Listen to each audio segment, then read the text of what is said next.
দেখিতে চাহ গো বাঁধনে আটিয়া শতবার যায় বাঁধন কাটিয়া ভাবি ছেড়ে গেছো ফিরেছে দেখে আমি ভাবি ছেড়ে গেছো ফিরেছে দেখে একটাও ছেড়ে যায়নি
জীবনের পথে হাঁটা শুরু করে মানুষ।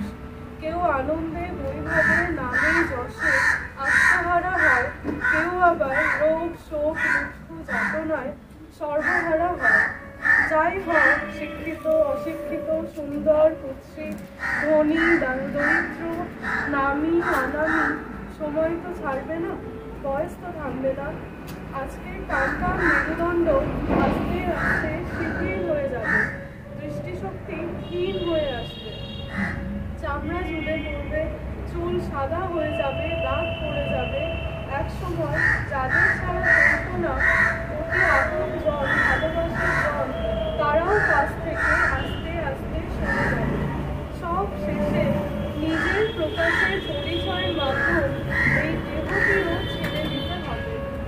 ঠাকুর বলছেন, সর্বদা মৃত্যুকে স্মরণে রেখে চলবে।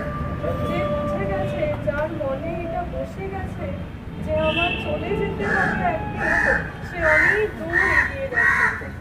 প্রকৃতি যেমন অনেক স্বাধীনতা দিয়েছে, তুমি উঠতে পারো, বসতে পারো, শুতে পারো, চলতে পারো, খেতে পারো, ভালো হতে পারো, খারাপ হতে পারো, সত্য কথা বলতে পারো, মিথ্যা কথা বলতে পারো, কিন্তু আবার অনেক জায়গায় বেঁধে দিয়েছে।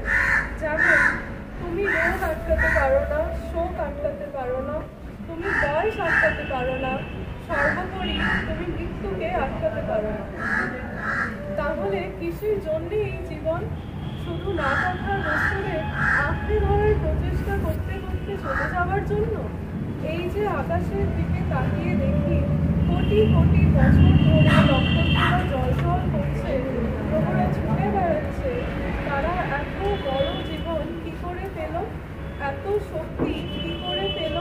কেনই বা পেল? এখানকার বিজ্ঞান বলছে এরা জড় বস্তু, অথচ এই জড়রাই কিন্তু জীবকে জীবন্ত রেখেছে। আলো, জল, বাতাস, মাটি এবং আকাশ, এদের ছাড়া কিন্তু জীবের পক্ষে জীবিত থাকা সম্ভব নয়। তাহলে জড়টা কে? জীবের জীবনের ঢেউ উঠছে, আবার মিলিয়ে যাচ্ছে। 60, 70, 80, বড় জোর 100 বছরের খেলা। কিন্তু ওই সকল তথাকথিত জড় বস্তুরা দেখো, কোটি কোটি বছরের জীবন নিয়ে কি সুন্দর বিরাজ করছে। যদিও তাদেরও একদিন আর থাকবে না। সূর্য হতে পৃথিবী, পৃথিবী হতে আমরা। তাহলে আমরা তো সেই সূর্যের অস্তিত্ব নিয়েই বিরাজ করছি।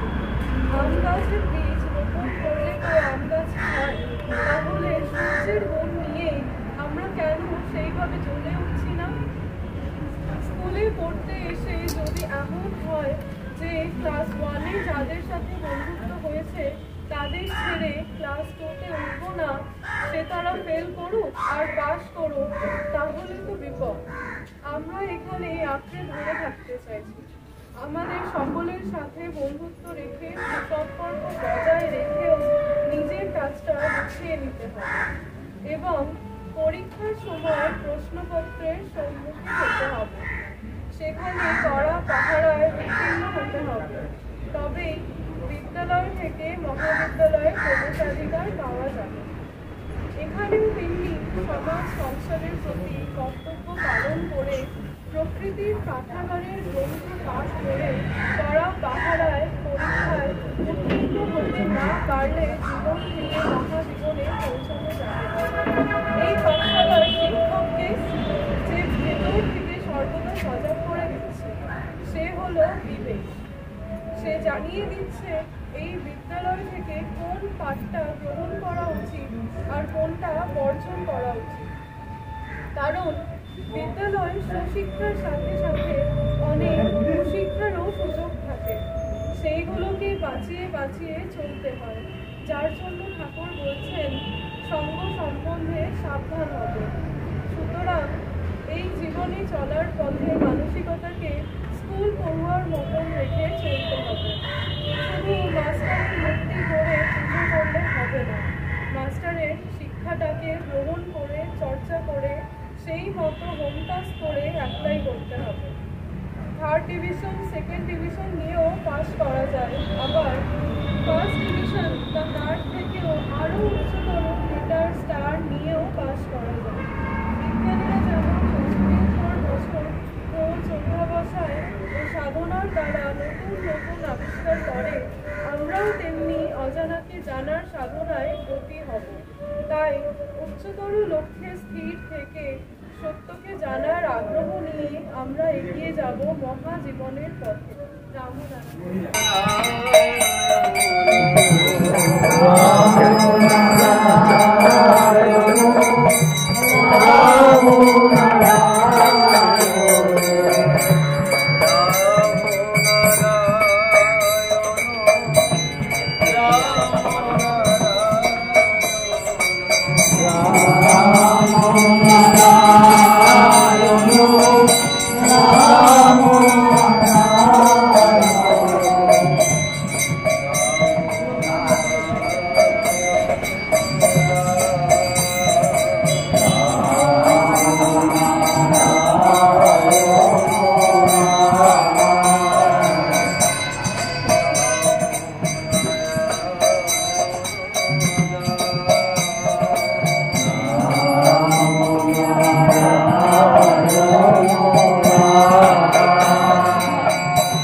যার সাথে রয়েছে স্নেহময়ী, মমতাময়ী, করুণাময়ী ভাব।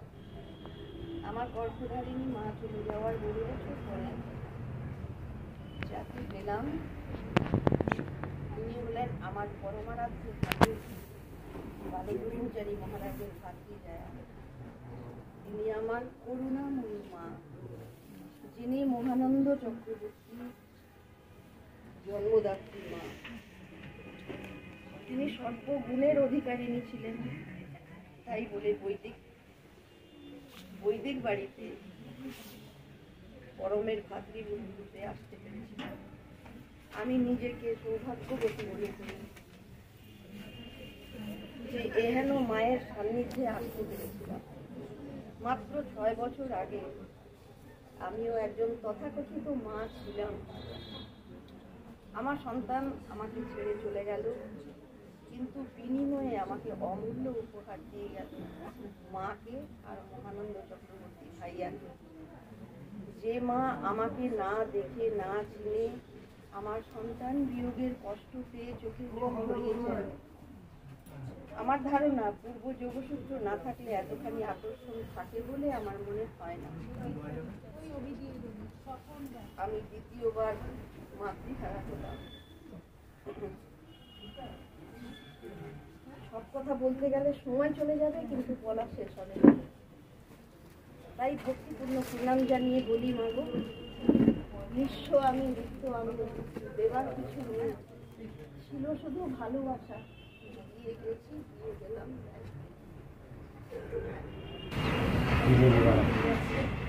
হচ্ছে ছায়া চক্রবর্তী, নাম হচ্ছে রানু। ইনি হচ্ছে আমার দাদু, ছিলেন সংস্কৃতের বিরাট পণ্ডিত শ্রী দুর্গামোহন ভট্টাচার্য,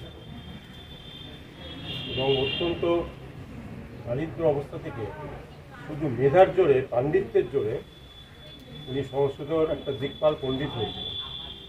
এবং 4টে বেদ আছে, তার মধ্যে যজুর্বেদটা মিসিং ছিল, অথর্ববেদ মিসিং ছিল। যে অরিজিনাল অথর্ববেদের পুঁথিটা উনি উড়িষ্যার এক গ্রাম থেকে উদ্ধার করে এনেছিলেন, তালপাতা থেকে, যেটা অথর্ববেদ ছিল। সেই সময় ওটা ওখানকার লোকেরা, উড়িষ্যার গ্রামের বাসীরা, তারা এটাকে পূর্ণ মানে একটা ভ্যালুয়েবল জিনিস বলে মনে করত, কিন্তু তারা তার মর্যাদাটা দিতে পারে। দাদু যখন সেটাকে ওখান থেকে উদ্ধার করে নিলেন, তার তখন প্রাণ সংশয় হয়েছে, ওটা লাঠিয়াল নিয়ে তাকে মারতে গেছে। কিন্তু উড়িষ্যার তখন ময়ূরভঞ্জের যে রাজা ছিলেন, তিনি দাদুর জিনিসটা বুঝতে পেরে ওনাকে প্রোটেকশন দিয়ে কলকাতা পাঠিয়ে দিয়েছিলেন। সেটা তারপরে এশিয়াটিক সোসাইটিতে উনি দান করে দেন। আমি বলছি কারণ ব্যাকগ্রাউন্ডটা বলা জানা দরকার আপনাদের। যেহেতু দাদু আমার অত্যন্ত মেধাবী ছিলেন, তখনকার দিনে আমার দিদিমার নাম ছিল ভবানী। তিনি লেখাপড়া শেখার তখন সুযোগ ছিল না মেয়েদের, কিন্তু দাদির সান্নিধ্যে এসে উনি নিজের আগ্রহে এবং দাদুর নির্দেশে অনেক পড়াশোনা নিজে নিজে করেছিল।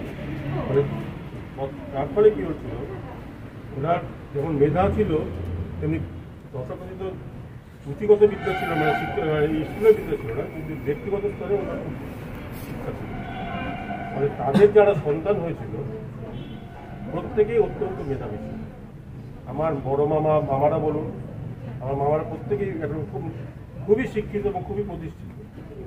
এবং আমার মা যারা মারা 3 বোন, আমার মা হচ্ছে বড়, তারপর এক বোন আছে, আর ইনি হচ্ছে আমার কাকিমা ছোট।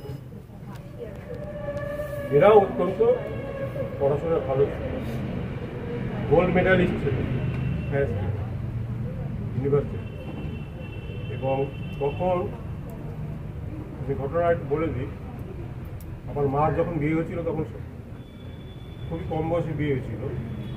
মাকে দেখতে গেছে আমার দাদু, মানে এই বাড়ির দাদু দিদিমা, তাদের খুব পছন্দ হয়েছিল। তারপর ঠাকুরও গিয়েছিল। মার কাছে শুনেছি ঠাকুর যখন গিয়েছিলেন, ঠাকুরের তখন খুবই কম বয়স, 20-22 বছর বয়স হবে, যে তার একটা অনন্য সুন্দর চেহারা ওরকম। তার মা তখন ঠাকুমাকে বলেছে ওকে বাড়ির বউ করে নিয়ে এসো, ভালো হবে। যাই হোক, মা তারপরে এই বাড়িতে এলেন এবং মাকে দেখে মার কাজকর্ম, এবং মা অত্যন্ত পারদর্শী ছিল সব থেকে। আমার ঠাকুমা বললেন এরপরে ঠাকুর, আমার বাবা হচ্ছেন বড় ভাই, তারপরে হচ্ছেন ঠাকুর, তারপরে হচ্ছেন অভির বাবা। ওর মানে অভির বাবার যখন বিয়ে ঠিক হবে, আমি বলছি এই বাড়ির মেয়েকেই আনি।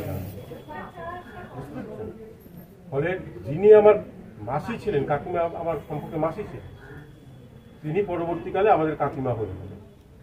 আর যেহেতু আমরা ছোটবেলা থেকে আমাদের মামা বাড়িতে যাতায়াত ছিল, এই বাড়িতে এসে কাকিমার একটা কী হয়, নতুন বাড়িতে গেলে একটা নতুন মেয়ের একটা নানা রকম অসুবিধা হয়। একটা অপরিচিত বাড়িতে এলাম, কি না জানি কীরকম লোকজন হবে, কিন্তু কাকিমার সবই চেনাবৃত্ত ছিল। যেহেতু আমার বাবা ছিলেন তার জামাইবাবু, পরে হয়ে গেলেন ভাসুর, বুঝতে পেরেছি, আমার কাকাকেও চিনতেন। ফলে এই পরিবেশে এসে ওনার, আর তারপরে মার গাইডেন্সটা ছিল, মানিয়ে নিতে কোনো অসুবিধা হয়। ফলে কি আমাদের যে যৌথ পরিবার ছিল, আমাদের বাড়িতে প্রায় 2 বেলাতে প্রায় 7-8 লোক খাওয়া দাওয়া করত। এবং দুজনেই এবং অন্যান্যরা এত সহযোগিতা ছিল সবার মধ্যে, যে কোনোদিনও একটা বিবাদ হয়নি, যে একটা এত বড় পরিবারে এতজন লোকজন আছে ঠোকাঠুকি লাগছে, তা না। আর তারপর আমার ঠাকুমা তো ছিলেন। এইটা হচ্ছে ব্যাকগ্রাউন্ড মোটামুটি। আর আমার যতদূর মনে হয়, যখন আমি মামাবাড়িতে যেতাম, মামাবাড়িতে একটা দত্তবাগান আমাদের মামাবাড়ি ছিল, আমার দাদু ওখানে বিরাট বাড়ি করেছিল, ঢুকেই একটা লাইব্রেরির মতো ছিল। আগে দেখতাম, যখনই যেতাম দেখতাম আমার, তখন তো মাসি বলতাম, সেজো মাসি বলতাম, বই নিয়ে বসে আছে। আমি যে যেতাম, আমাকে খুব ভালোবাসতো, স্নেহ করতো, আমাকে আদর যত্ন করতে, এই করতে, মানে কী পড়ছো বলে তুমি পড়বে, আমি ওই না। তারপরে আমাকে নানা রকম গল্প করতো। তারপরে যে লেখাপড়া করলে জানো তো, জীবনে আর কোনো কিছুর দাম থাকে না। যারা লেখাপড়া করে তাদের মর্যাদা সব জায়গায়। তারপরে একটা সংস্কৃত করা, যে বিদ্যার সর্বোচ্চ পূজিত, আপনারা সবাই জানেন, রাজা নিজের দেশে পূজিত হয়, আর যে বিদ্যার তাকে সবাই পূজা করে। যাই হোক, যে কাকিমা মেডেলিস্ট, গোল্ড মেডেলিস্ট ছিলেন। আমার যে পিসি, মানে ঠাকুরের যে বোন, তার যিনি শ্বশুর ছিলেন, তিনিও দিকপাল পণ্ডিত ছিলেন। তিনি ছিলেন ইউনিভার্সিটির হেড অফ দ্য ডিপার্টমেন্টের সায়েন্স, ডক্টর আশুতোষ শাস্ত্রী। কেন বেলেঘাটের নামও আছে, রাস্তাও আছে। তিনি কাকিমা যখন গোল্ড মেডেল পেলেন, তখন ডাক্তার ছিল রানু, বলেছিল বাবাকে যে ওকে ইউনিভার্সিটি আমি প্রফেসর করে দিই। তখনকার সময় ক্যালকাটা ইউনিভার্সিটির প্রফেসর হওয়া মানে একটা ম্যাটার অফ জোক। কোনো অন্যান্য ছোটোখাটো স্কটিশ কাজ, মনীন্দ্র কলেজের লেকচারার না, ইউনিভার্সিটির প্রফেসর করে দেবো, ওনার রেজাল্ট দেখে বলেছে। কিন্তু দুর্ভাগ্যবশত বাড়ির মেয়ে তখনকার মানসিকতা ছিল অন্যরকম, যে তারা চাকরি করবে, কাজকর্ম করে কাজ করবে। এই জন্য সুযোগটা পেয়েও আমার কাকিমার যে এটা করলে আমার মনে হয় উনি আরও অনেক পাণ্ডিত্য দেখাতে পারতেন না, অনেক সাইন করতে পারতেন জীবনে, সেটা ক্যারিয়ারটা সেদিকে করা হলো। কিন্তু অন্যান্য ক্ষেত্রে, বাড়ির ক্ষেত্রে আমরা যা দেখেছি, যে ও ভালোবাসা বলুন, আদর যত্ন বলুন, আমাদের সবাইকে মিলেমিশে নিয়ে চলা, সেই গুণটা ওনার যা ছিল, সেটা মানে আজীবন, মানে যতদিন সুস্থ ছিলেন প্রত্যেককে স্নেহ ভালোবাসা দিয়ে। এবং তার চলে যাওয়া থাকাটা মানে আর কিছু বলবো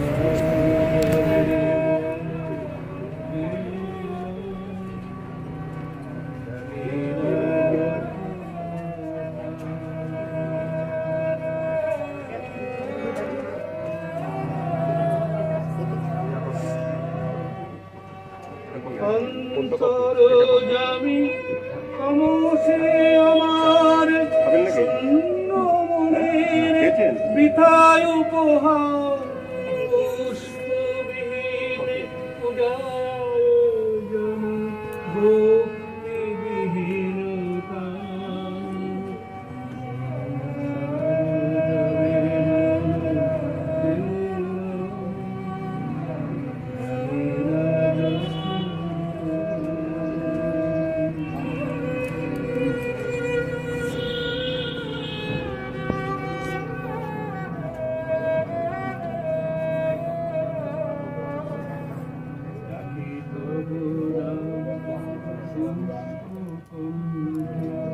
আশা করি প্রাণপণে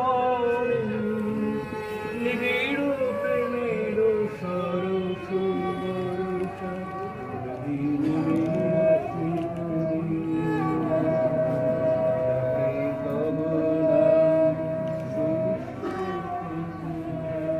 আশা করি প্রাণপণে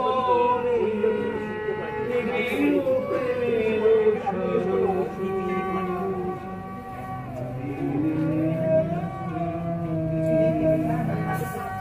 একদা সহসা আপনা হইতে ভরিবে তুমি তোমার অমৃতে সেই ভরসায় করি তব পদে শূন্য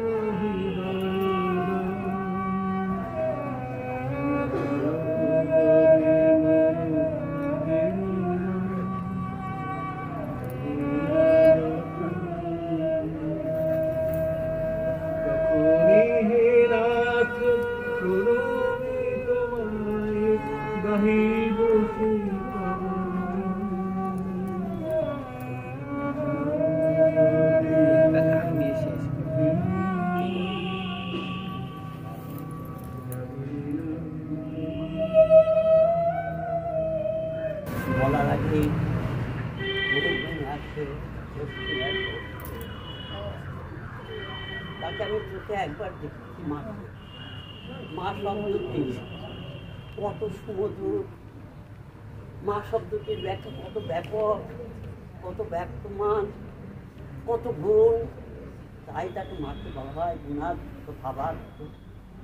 সেই মা প্রতিটি সংসারের সন্তানকে মানুষ করে দিক দিগন্তে তাদের একটা সুসন্তান করে দেশবাসী উজ্জ্বল করে, সেই রকম একটি মাকে আমরা পেয়েছিলাম সেই বইটি পাই। গুরুর কৃপায় আমি এই বাড়ির মাকে স্পর্শ করতে পেরেছি, আর যার গুণে গুণান্বিত হয়েছে, যাকে পরশ পেয়েছি যার, সে হলো আমাদের মহানন্দ চক্রবর্তী। সবটাই ঈশ্বর আমাকে জুগিয়ে দিয়েছে, অর্থাৎ আমার গুরু তিনি জুগিয়ে। আমার নিজের গুণাবল কিছু, আমার নিজের কোনো গুণ নেই, আমার কোনো সেই ভালোবাসা নেই যারা মানুষকে সেইভাবে কাজ করে। কিন্তু যে মা, প্রেমময় মা সবাইকে কাছে তুলেছে, তাকে আজ আমরা হারিয়েছি। তার গুণের কথা ব্যাখ্যা করার যোগ্যতাটাও সামনে এইরকমই মাকে হারালাম 5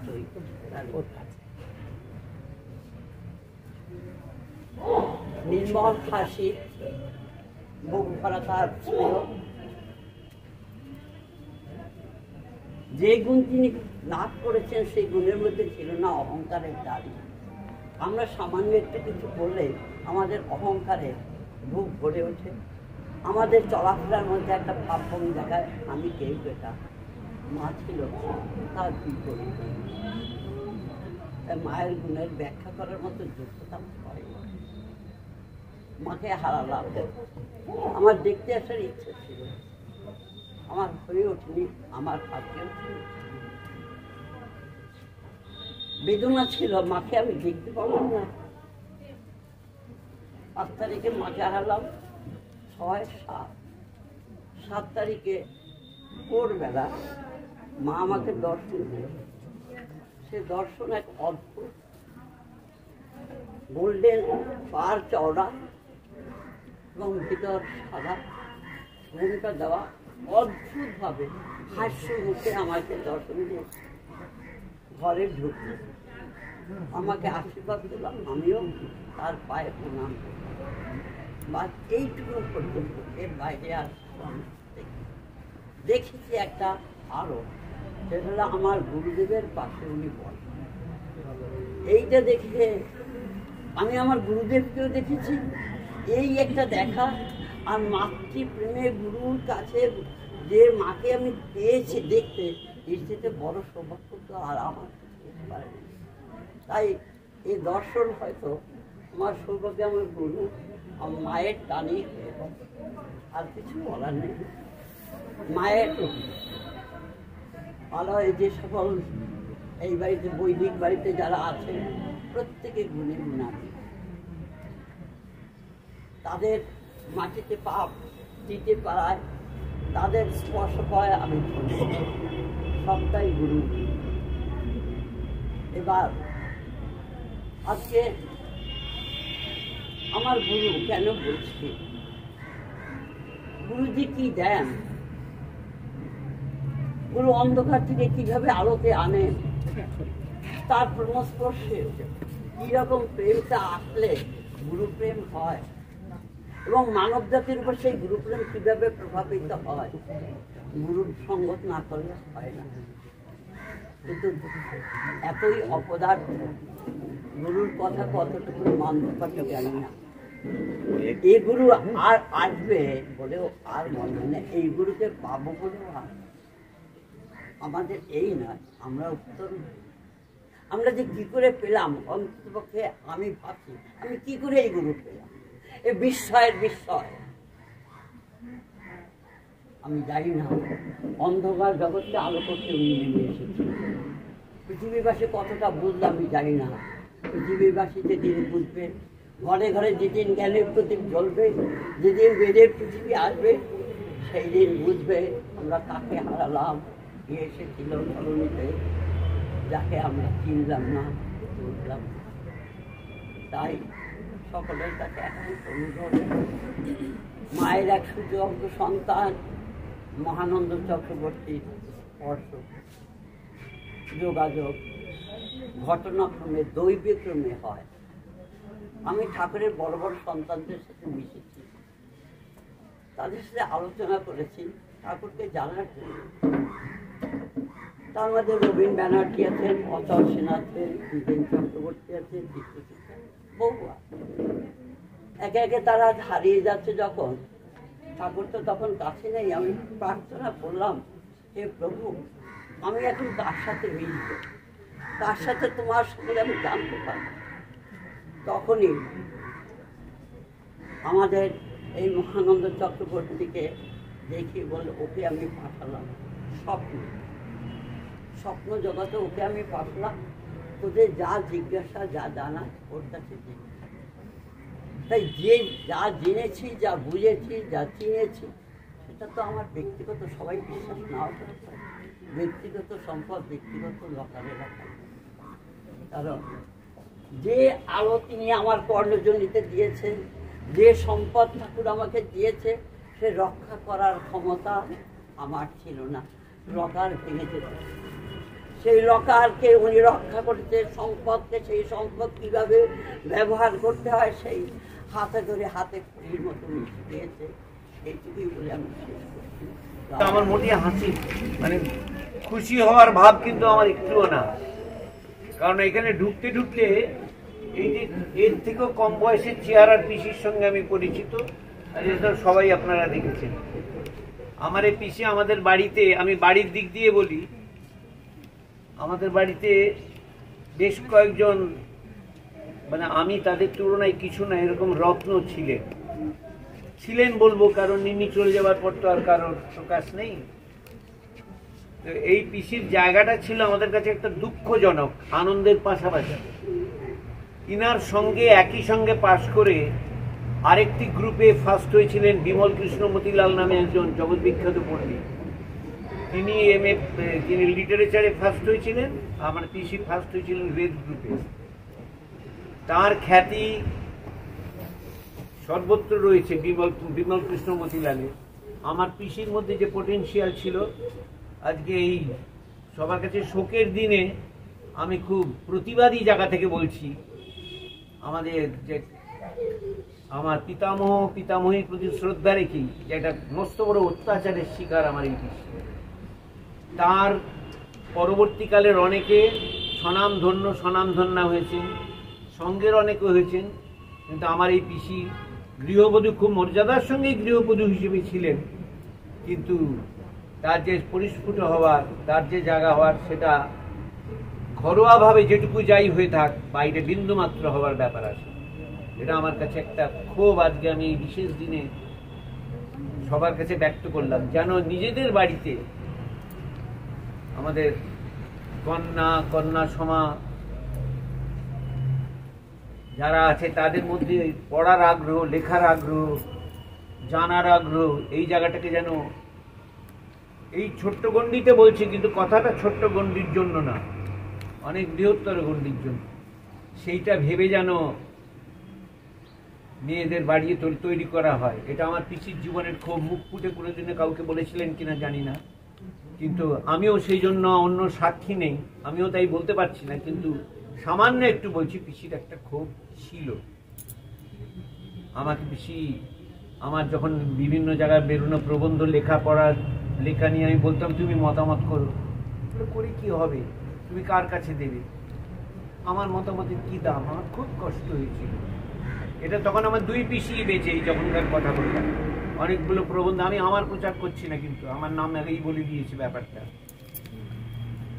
আমার যখন বিভিন্ন জিনিসে প্রোগ্রামে স্তোত্র হওয়া, আমাকে সবচেয়ে আগে যারা কংগ্রাচুলেট করতেন ফোনে, মৃদুভাষী এই পিসি বলতেন। কি বলতেন সেটা এখানে বলার জন্য আমার কোনো আগ্রহ নেই, কারণ সেটা একেবারেই ব্যক্তিগতভাবে আশীর্বাদ আর উচ্ছ্বাস, কিন্তু আমার কাছে ওগুলো বিরাট বড় সম্পদ।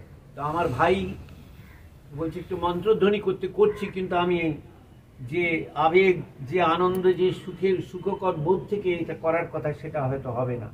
তবু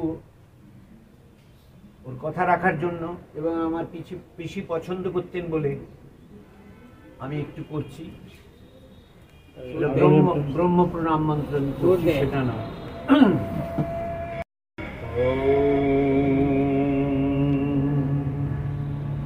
হৃদয় কমল মধ্যে निर्विशेषं निरीहं हरिहर विधि वेद्यं योगिभिर्ध्यानगम्यं जनन मरण भीतिर्भ्रंशि सच्चिद स्वरूपं सकल भुवन बीजं ब्रह्म चैतन्य मीळे यं ब्रह्मा वरुणेन्द्र रुद्रमरुतास्तुन्नन्ति दिव्यैस्तवैः वेदैः साङ्गपदक्रमोपनिषदैर्गायन्ति यं सामगाः ज्ञानावस्थित तद्गतेन मनसा पश्यन्ति यं योगिनो यस्यान्तं न विदुः सुरासुरगणा देवाय तस्मै नमः।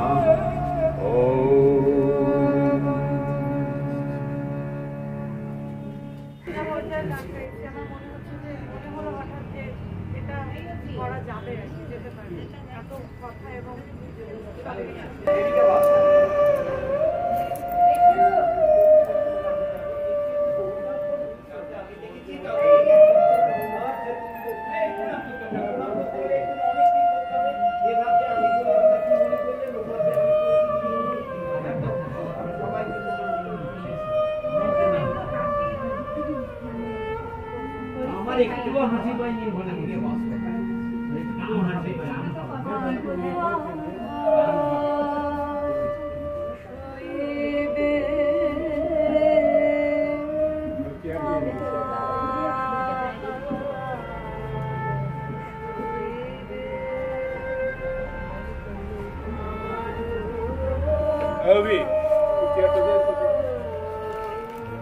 আরে ওখানে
আমার প্রাণ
আমি যাদের সাথে মার চলে যাওয়ার পর কথা হচ্ছে তাদের আমি বলি যে বিশ্ব ব্রহ্মাণ্ডে যেমন লোকে ব্রহ্মা বিষ্ণু মহেশ্বর এইসব দুর্গা দেব দেবী কালী এসব আছে, তেমনি তারা এক একটা শক্তির উপমা স্বরূপ তাদের দেওয়া হয়েছে। মায়ের যদি কোনো প্রতিমূর্তি হয়, মায়ের জন্য যদি কোনো আইডল হয়, তাহলে সেটা হবে আমার মায়ের। কেন বলছি? স্নেহে, বিনয়, শিক্ষায়, সংযমে, সব দিক থেকে এইরকম একজন মহিলা আমি আর দ্বিতীয় দেখি। আমার জেঠিমাও খুব স্নেহময়ী, জেঠিমা মায়ের থেকেও বেশি কর্মঠ, কিন্তু মার মনটা একেবারে এসে ফুলের মতো নরম। জেঠিমা আমাদের আগলে রেখে ভালোবেসে করে খুবই, সেও একজন মাতৃত্বের সত্যিই প্রতীক।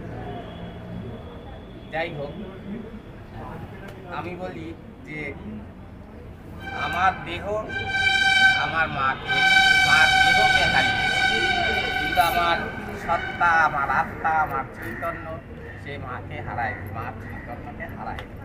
আমার দিদিরা দুঃখ করে যে মা চলে গেল, আর কোনো দিন দেখতে পাবো না, কিন্তু আমি সেটা কষ্ট করেও ভাবতে পারি।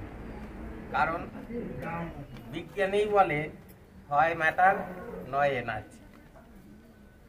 এই যে দেহের অণুপরমাণুগুলো, মৃত্যু আমাদের একদিন হয় না, যেদিন থেকে জন্ম সেদিন থেকে মৃত্যুও শুরু হয়। আমরা খেয়ে দিয়ে বাঁচার পথে এগোই না, মরার পথেই এগোই। এই যে বয়স হয়, এই যে চামড়া, লোল চর্ম, দৃষ্টিহীন, দাঁত পড়ে যায়, চুল পাকে, দেহ নড়বড়ে হয়ে যায়, কেন? রোজ প্রাণ শক্তি দেহ থেকে বেরিয়ে যায়। এই যে প্রাণ শক্তি বেরোয়, এই কিন্তু আমাদের রোজকার চিন্তা, কর্ম সব কিছুর ছাপ নিয়ে বেরোয়। সেটা গিয়ে পার্টিকুলার চৈতন্য, এটা কোনো আধ্যাত্মিক আজগুবি গল্প নয়, এটা কিন্তু বিজ্ঞান। এখন যদি রবীন্দ্রনাথ 100 বছর আগে বঙ্কিমচন্দ্রকে বলতো আমি একটা কবিতা লিখেছি, তোমাকে আমি হোয়াটসঅ্যাপ করে পাঠাচ্ছি, সেটা অবাস্তব ছিল। শূন্য দিয়ে কি করে কথা যেতে পারে, কি করে ছবি যেতে পারে? কিন্তু আজ সেটা বাস্তব। তাহলে আমাদের বাস্তবের গণ্ডিটা অত্যন্ত ছোট। বাস্তব যখন বৃহৎ হতে থাকে, তখন অস্বাভাবিক, অলৌকিক এগুলো লৌকিক হয়ে যায়। সেই অভ্যেস আমাদের নেই বলে আমরা এটাকে অবাস্তব বলি।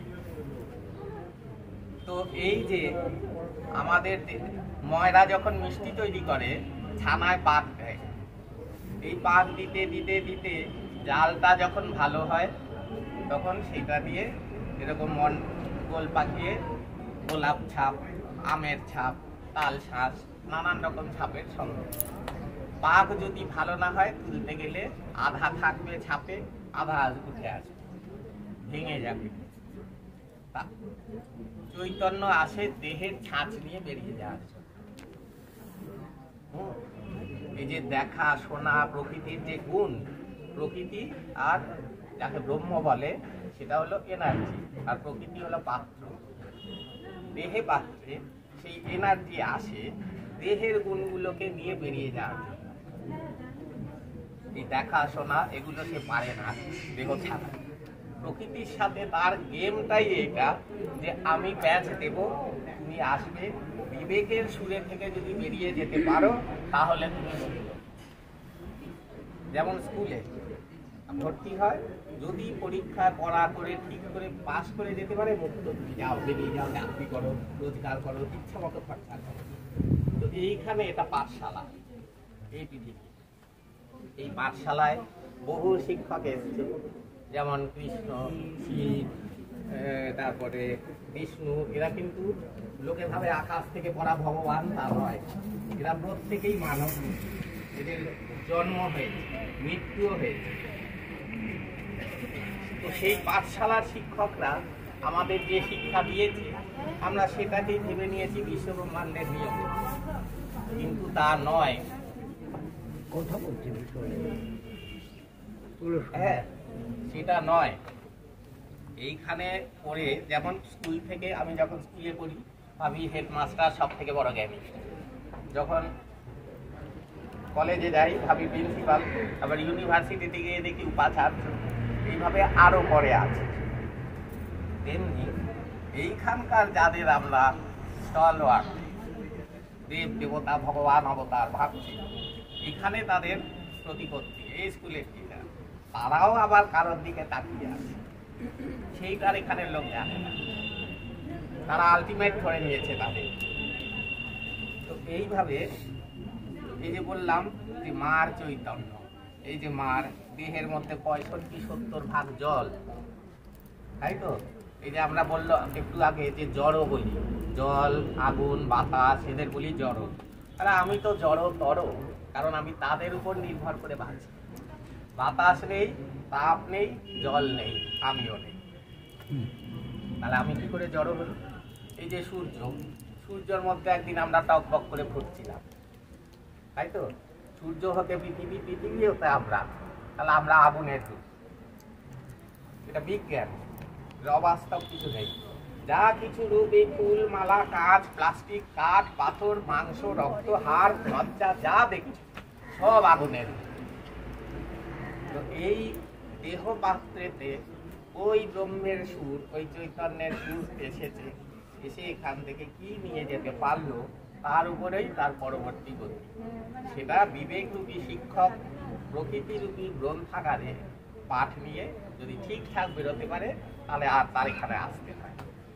এখান থেকে উচ্চতর পৃথিবীতে তার যাত্রা হয়। কেউ বিশ্বাস করুক আর না করুক, মরা অবধি অপেক্ষা করতে হবে, এটা উপলব্ধি করার জন্য। তো সেই রকম আমার মা ঠাকুরের কাছে জিজ্ঞেস করেছিল, আমি কি দীক্ষা নেব? ঠাকুর কোনোদিন এরকম বলতেন না, হ্যাঁ নাও। এই যে প্রশ্ন করেছে, তার মানে তার মধ্যে দ্বন্দ্ব আছে। এই জন্য ঠাকুর কিছুক্ষণ চোখ বুজে বসে রয়েছে, তারপরে বললেন দরকার নাই। তার মানে কি? সাধনা দেখো সিদ্ধ হয়, সিদ্ধ পুরুষ কিসে হয়? তাপে হয়। তুমি সাধনার মন্ত্রের তাপে হবে, নইলে ত্রিতাপ জ্বালা। আলু সেদ্ধ তাপে হয়, তাহলে এই মন সেদ্ধ তাপে হয় সাধনার তাপ। সেই তাপ তো ইনি দেননি, যেরকম দেওয়া উচিত। তাই তাকে এই যে জীবন যন্ত্রণা এই দিয়ে শুদ্ধ করে নিয়েছে। সেই জন্যে বলেছে তোমার প্রয়োজন নেই। এই দিয়ে, যদিও শেষকালে তিনি ঠাকুরকেই সর্বে সর্বা বলে মেনে তার নামে জপে তত্ত্বে নিজেকে প্রতিষ্ঠিত করার চেষ্টা করেছিলেন। এবং ঠাকুর আমাকে স্বপ্নে এসে বলেও ছিলেন যে তোর মা ঘুমের মধ্যে যাই, মা ঘোরের মধ্যেই গেছে। মানে হার্ট অ্যাটাক যে কার্ডিয়াক অ্যারেস্ট হয়েছে টের পাইনি, ওটা রিডিং দেখে ওরা বুঝেছে। মানে মাকে যখন শেষ অবধি জিজ্ঞেস করা হচ্ছে, আমি করছি, ডাক্তার করছে, তোমার কষ্ট হচ্ছে অক্সিজেন দেওয়া, তাহলে কি অস্বস্তি হচ্ছে? এখন চলে যেতে পারলে ভালো, প্রার্থনা করা যেন চলে যায়।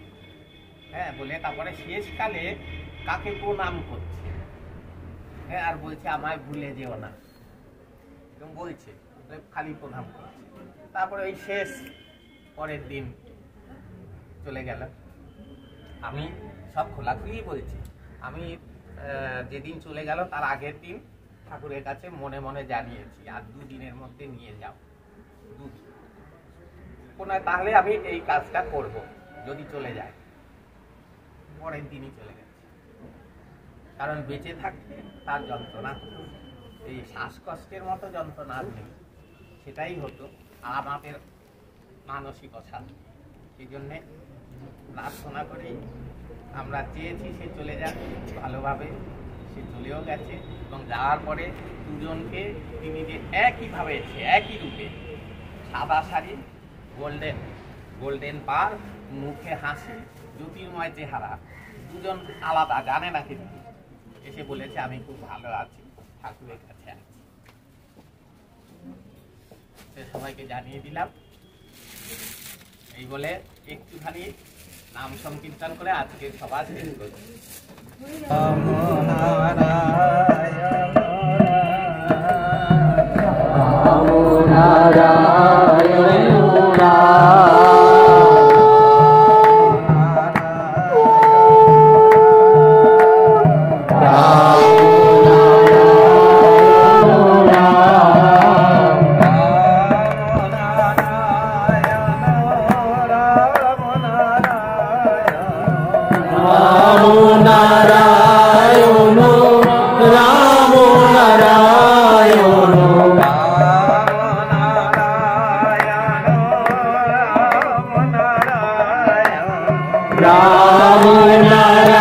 নারায়ণ রাম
নারায়ণ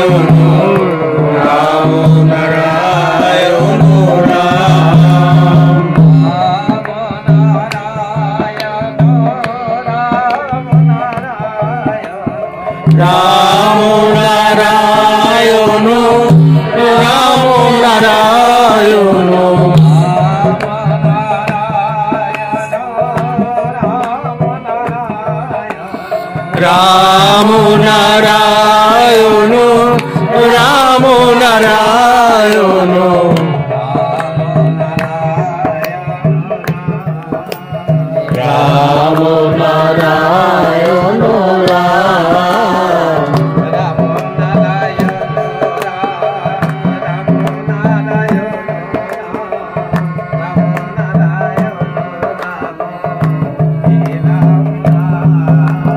রাম নারায়ণ রাম নারায়ণ রাম নারায়ণ